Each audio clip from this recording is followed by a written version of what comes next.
Olá, família querida, tudo bem? Tudo na paz? Olha, eu não sei se a mamãe querida dessa família aí me ouviu ontem, mas eu te desejo um dia lindo das mães, um tempo muito precioso, que esse ano e agora, esse é um Dia das Mães, foi um Dia das Mães diferente, né? Mas nós estamos começando agora um novo tempo. Daqui a um ano nós celebraremos o Dia das Mães, muito intenso, tá bom? Então para vocês aí, mais diretamente, parabéns mamães, tá bom? Deus te abençoe. Eu quero trazer ao seu coração, para a nossa reflexão hoje, o texto de 1 Pedro, no capítulo 1, do versículo 16 até o 21. A gente está meditando em família nesse texto, e eu queria que você lesse aí com o seu grupo, com a sua turminha, 1 Pedro 1, capítulo 1, versículo 16 até o versículo 21.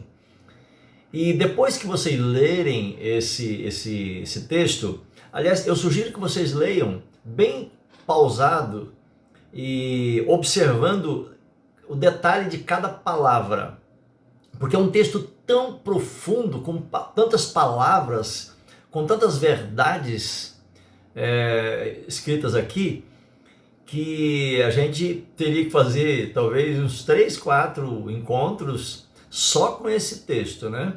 Mas a gente vai fazer um só. E para fazermos um só, a gente precisa ser bem dinâmico e aprender o que esse texto nos ensina. Eu queria então que depois que vocês lessem, tá ok? Você pudesse estar atento a uma questão. Esse texto nos chama a olhar o que aconteceu conosco quando nós entregamos nossa vida para Jesus, ok? Essa é a tese central, é a ideia central desse texto. Quem eu era e quem eu sou em Jesus. Mas assim, esse processo, como que eu fui transformado e por que em Jesus eu sou transformado. As pessoas são transformadas quando elas se entregam ao Senhor Jesus.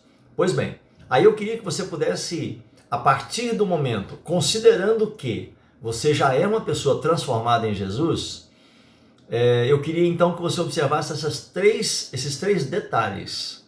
Primeiro, no versículo 17, está escrito assim: portem-se com temor a Deus, né? Durante a sua jornada aqui na Terra. Está falando que durante a nossa vida nós temos que nos portar com temor.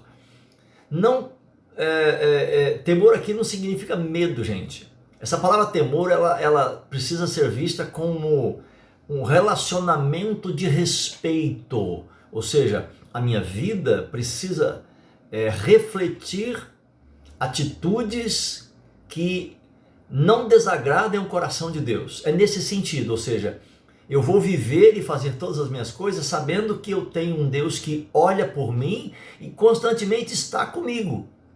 Então, ele se entristece e dependendo da minha atitude, eu me afasto dele.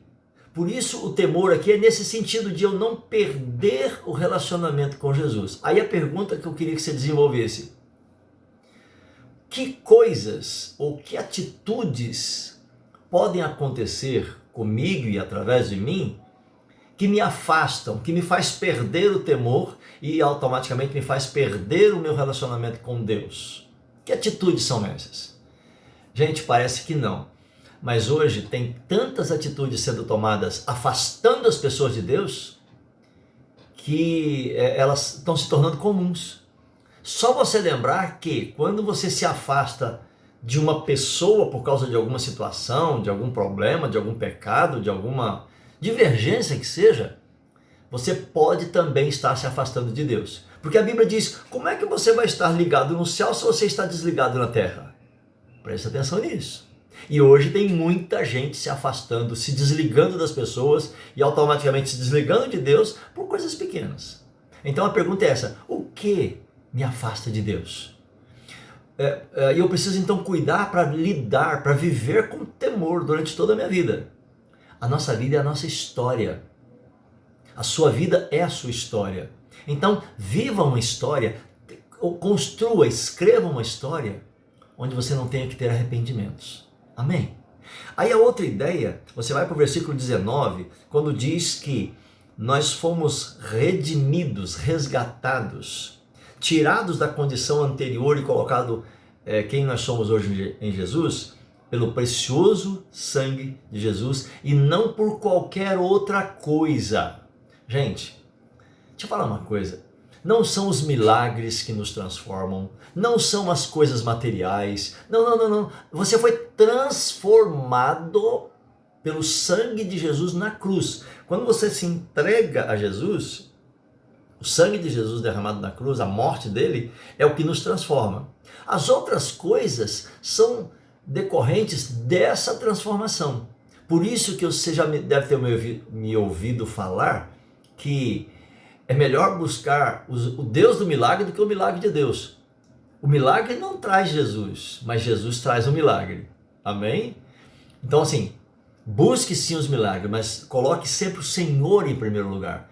E aí, essa noção de que eu não sou transformado pelas coisas à minha volta. O que me transforma é a morte de Jesus na cruz.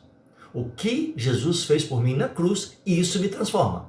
Então, o meu compromisso precisa ser com Jesus e com o sangue derramado, com a morte dele por mim. Amém?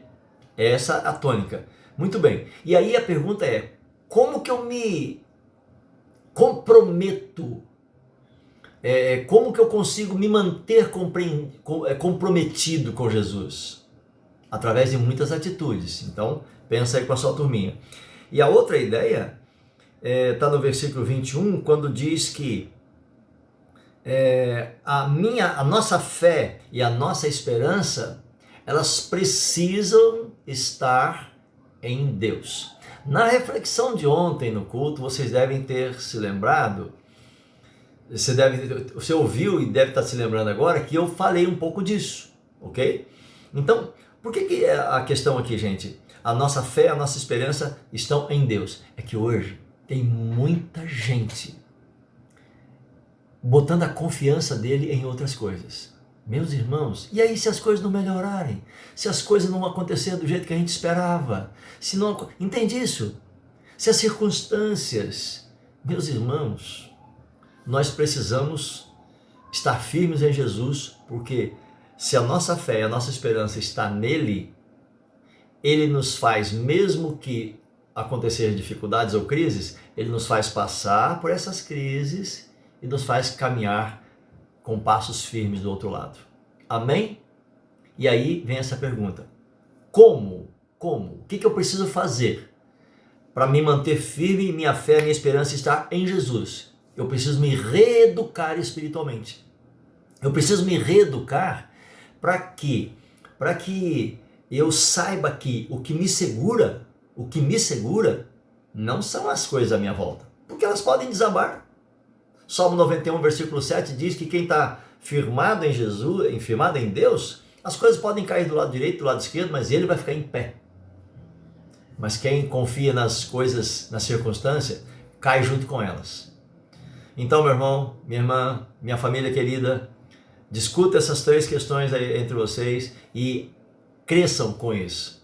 Que Deus te abençoe, em nome de Jesus. E que essa seja uma semana feliz na sua vida, na sua casa, na sua família. Grande abraço, muita saudade, viu? Deus te abençoe e logo a gente vai estar junto. Vai ser uma festa, hein? Deus abençoe vocês.